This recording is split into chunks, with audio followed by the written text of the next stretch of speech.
കൊച്ചിയിൽ BFCക്കെതിരെ 3-1 തോൽവി വഴങ്ങിയ ശേഷം ഞാൻ നേരെ ചെന്ന് നോക്കിയത് ISL ഫിക്സ്ചറാണ്. ഈ മാച്ചിൻ്റെ എവേ ഫിക്സ്ചർ എന്നാണ് എന്നറിയാൻ വേണ്ടിയായിരുന്നു അത്. അന്ന് മനസ്സിൽ ഉറപ്പിച്ച ഡേറ്റാണ് ഡിസംബർ 7. സോ ഡിസംബർ 7 എത്താൻ പോവുകയാണ്. നമ്മുടെ അടുത്ത മാച്ച് BFCക്കെതിരെ അവരുടെ ഹോം ഗ്രൗണ്ടിൽ കണ്ടീരവയിലാണ് മാച്ച്. സോ നമുക്കറിയാം കണ്ടീരവയിൽ ബ്ലാസ്റ്റേഴ്സ് ഇതുവരെ ജയിച്ചിട്ടില്ല. പക്ഷേ ഈ മാച്ച് ജയിച്ചേ പറ്റൂ ഫാൻസിന് വേണ്ടി. അന്ന് കൊച്ചിയിൽ തലതാഴ്ത്തി മടങ്ങിയ ഫാൻസിന് വേണ്ടി ഈ മത്സരം ജയിച്ചേ പറ്റൂ. എനിക്കറിയാം ഈ ഒരു മാച്ച് ടാക്റ്റിക്കൽ ബാറ്റിൽ അപ്പുറത്ത് ഒരു ഇമോഷണൽ ഒരു അറ്റാച്ച്മെൻറ്റ് കൂടിയുണ്ട് ഫാൻസിന് ഈ ഒരു മാച്ചിനെ സംബന്ധിച്ചിടത്തോളം. ഈ ഒരു മാച്ച് നമുക്ക് ജയിച്ചേ പറ്റൂ, എന്ത് വില കൊടുത്തും ജയിക്കേണ്ട ഒരു മാച്ച് തന്നെയാണ് ഇത്. എനിക്കറിയാം നമ്മുടെ ഒരു ടീമിൻ്റെ അവസ്ഥ ഇപ്പോൾ അത്ര നല്ല നിലയിലല്ല. കളിച്ച 5 മത്സരങ്ങളിൽ 4 തോറ്റു, അവസാനത്തെ 5-ൽ 4 തോറ്റു.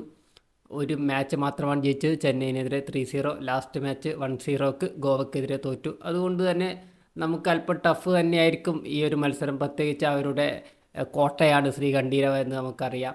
പക്ഷേ BFCയും കഴിഞ്ഞ മാച്ച് തോറ്റിട്ടുണ്ട്. 4-2 ഒരു കനത്ത തോൽവി തന്നെ അവർ വഴങ്ങിയിട്ടുണ്ട് ഒഡീഷയ്ക്കെതിരെ. ആ ഒരു മാച്ച് കഴിഞ്ഞിട്ടാണ് അവർ ഈ മാച്ചിലേക്ക് എത്തുന്നത്. അതുകൊണ്ട് തന്നെ അവരും അല്പം ഡൗൺ ആയിരിക്കും. നമുക്കതൊന്നും മുതലെടുക്കാൻ പറ്റിയാൽ സാധ്യതകളുണ്ട് എന്ന് തന്നെയാണ് എനിക്ക് തോന്നുന്നത്. നമ്മൾ ഹൃദയം കൊണ്ട് കളിച്ചാൽ അല്ലെങ്കിൽ ഫാൻസിന് വേണ്ടി കളിച്ചാൽ ഈ മാച്ച് ജയിക്കാൻ പറ്റും. ഈ മാച്ചിൻ്റെ മറ്റ് കാര്യങ്ങളിലേക്ക് വന്നാൽ ഞാൻ പറഞ്ഞ പോലെ ശ്രീകണ്ഠീരവിൽ ഇതുവരെ നമ്മൾ ജയിച്ചിട്ടില്ല. ഇതുവരെ അവിടെ കളിച്ച മാച്ചുകളിൽ നിന്ന് ആകെ 1 പോയിൻ്റ് മാത്രമാണ് നമ്മുടെ സമ്പാദ്യം. അത് നെലോ വിങ്കാടയുടെ കീഴിൽ കളിക്കുമ്പോൾ ഒരു 2-2 ഡ്രോ ആയിരുന്നു അന്ന്.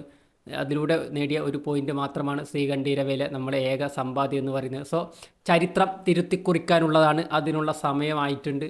സോ അതുകൊണ്ട് തന്നെ കൊച്ചിയിൽ വീണ കണ്ണീരിന് പകരം ചോദിക്കുക തന്നെ വേണം കണ്ടീരവയിൽ എന്നാണ് എനിക്ക് പറയാനുള്ളത്. ഈ ഒരു മത്സരത്തിലേക്ക് വരുമ്പോൾ ശ്രദ്ധിക്കേണ്ട താരങ്ങളെക്കുറിച്ച് പറഞ്ഞാൽ BFCയുടെ നിരയിൽ എന്തായാലും സുനിൽ ഛേത്രി ബ്ലാസ്റ്റേഴ്സിനെതിരെ കളിക്കുമ്പോൾ എപ്പോഴും ഗോൾ നേടുന്ന ഒരു താരമാണ്. ആളെ ഒന്ന് ശ്രദ്ധിക്കണം. കഴിഞ്ഞ ഒഡീഷ മാച്ചിലും ആളൊരു ഗോൾ നേടിയിരുന്നു. പിന്നെ എഡ്ഗർ മെൻഡിസ് അവരുടെ വിങ്ങർ, പിന്നെ റയാൻ വില്യംസ്, അവരുടെ യുവതാരങ്ങളിൽ ശിവശക്തി, വെങ്കടേഷ്, ഇവരൊക്കെ സൂക്ഷിക്കേണ്ടതുണ്ട്. പിന്നെ നൊഗ്വേരയുണ്ട്. സോ ഇത്തരം താരങ്ങൾ വളരെ ഡേഞ്ചറായി മാറാനുള്ള സാധ്യതയുണ്ട്. പെരേര ഡയസ് ഞാൻ പിന്നെ പ്രത്യേകിച്ച് എടുത്ത് പറയണ്ടല്ലോ. കേരള ബ്ലാസ്റ്റേഴ്സിന് വേണ്ടി കളിച്ചപ്പോൾ ബ്ലാസ്റ്റേഴ്സിന് വേണ്ടി അടിച്ച ഗോളുകളുടെ അടുത്താണ് ഇപ്പോൾ ബ്ലാസ്റ്റേഴ്സിനെതിരെ അടിച്ച ഗോളുകളുടെ എണ്ണം ആൾക്ക് വന്നിരിക്കുന്നത്. സോ ആൾ നമ്മൾ എന്തായാലും പൂട്ടണം. നമുക്കെതിരെ കളിച്ചപ്പോഴൊക്കെ ആൾ സ്കോർ ചെയ്തിട്ടുണ്ട്, ഏകദേശ മത്സരത്തിലും സ്കോർ ചെയ്തിട്ടുണ്ട്. ഇപ്പോൾ ലാസ്റ്റ് കളിച്ച ഡൂറൻഡ് കപ്പിലെ ആ ക്വാർട്ടർ ഫൈനലിലും കൊച്ചിയിൽ നടന്ന മത്സരത്തിലും ആൾ നമുക്കെതിരെ സ്കോർ ചെയ്തിട്ടുണ്ട്. ഒരു ചെറിയ അവസരം ബോക്സിൽ കിട്ടിയാൽ ഗോളാക്കി മാറ്റാൻ കഴിവുള്ള താരമാണ് പെരേര ഡയസ്. സോ ഡയസ് അണ്ണനെ ഒന്ന് പൂട്ടണം. എല്ലാവരെയും ഒന്ന് ശ്രദ്ധിച്ച് നമ്മൾ ഇൻഡിവിജ്വൽ എറേഴ്സ് ഒഴിവാക്കിയാൽ തന്നെ നമുക്ക് ജയിച്ച് കയറാമെന്നാണ് എനിക്ക് തോന്നുന്നത്. BFC അത്ര വലിയൊരു കിടില ടീം എന്ന ഒരു അഭിപ്രായമൊന്നും എനിക്കില്ല. അവർ നമ്മളെക്കാളും ബെറ്റർ ടീം തന്നെയാണ്.